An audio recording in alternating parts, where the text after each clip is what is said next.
What's happening? You got the Retro Gaming Hippie. And today I'm going to give you my take on the fourth game in the Shadowhearts series, known as Shadowhearts from the New World.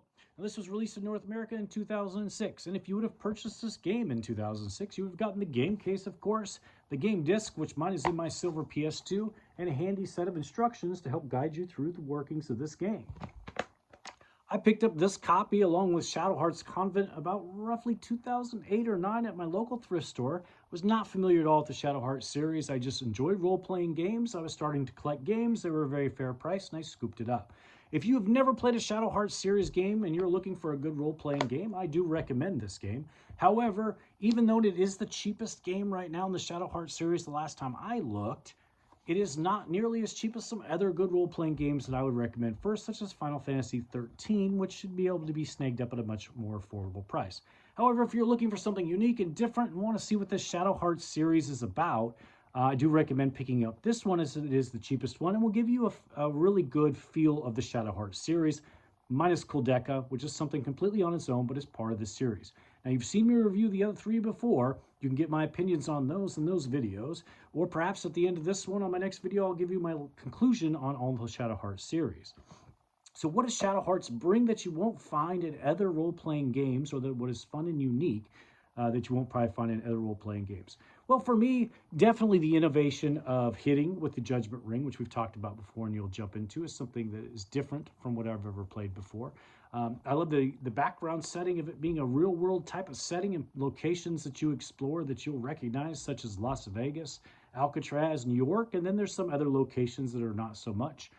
The characters you interact with that are not a part of your party, the NPCs, are very diverse in nature, and some of them are also real characters from history, such as Al Capone and Elliot Ness that you'll come across. So I've always really dug that aspect of the Shadowhearts series. The characters themselves, there are 7 of them that will make up your party. You can cycle out 4 at a time through your battle machine there. So you can't play with all 7. However, you can cycle out 4. It's pretty easy to do. When your main party is doing its thing, your backup party still accrues experience, however, at a lower level, but it's still nice that they get experience because you're going to need that experience as you go make your way through the game, especially the final boss.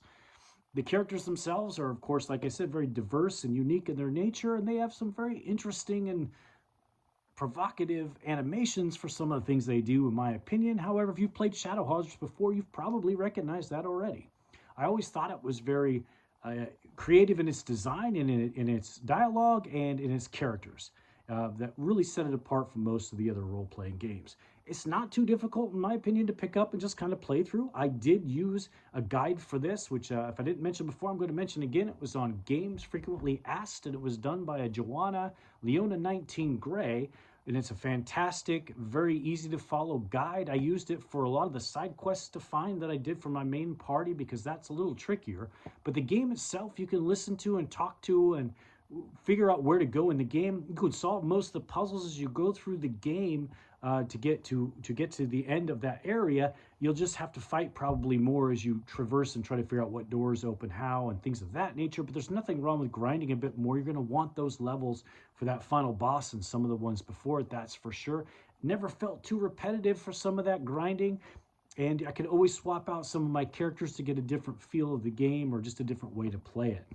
Like I said, that's one of the things I love about this game is the diverse amount of characters and how much you can play with them. And of course, it adds on that many more side quests and that much more playing that you can do within the game itself if you want to. However, you don't have to. I haven't done all the side quests for all the characters. I've done most of them for my main party that I was going to take against the boss, and I have defeated this boss already 3 times. Why 3 times, you might ask? Well, when I got to the final boss and the final cutscene came away, it got stuck loading. So I tried it again, and again it got stuck loading. So long story short, I'm going to have to either rebuff this game, or I'm going to have to send it to somebody called the Angry Video Game Nerd and let him play it through and not see the final good ending after spending 60 minutes just so I can see his reaction. With that being said, we're going to fire this game up. We're going to give you a quick look at a battle scene. This is the final boss. So if you don't want to see the final boss, cut the video off now, and then I'll give you my final words about this game.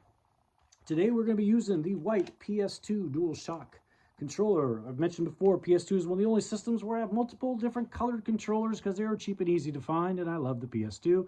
And of course, old Sparky My PS2 Slim that I should do a video on itself is what we'll be using. So Skeletor, are you ready? We're going to cut these lights out and let's get some action.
Well, there you have it. There was a little glimpse into seeing what some of the graphics in a battle sound and look like. Like I said, that is the final boss of the game, so you got a little glimpse of what that looked like. But of course, that battle would probably take at least another 5 or 6 minutes to complete if I did, of course, win the game.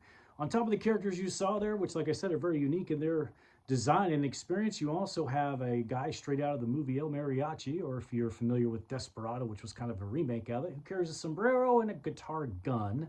You also have a ninja who might be psychotic or might not be. He's not bloody, he's just strange.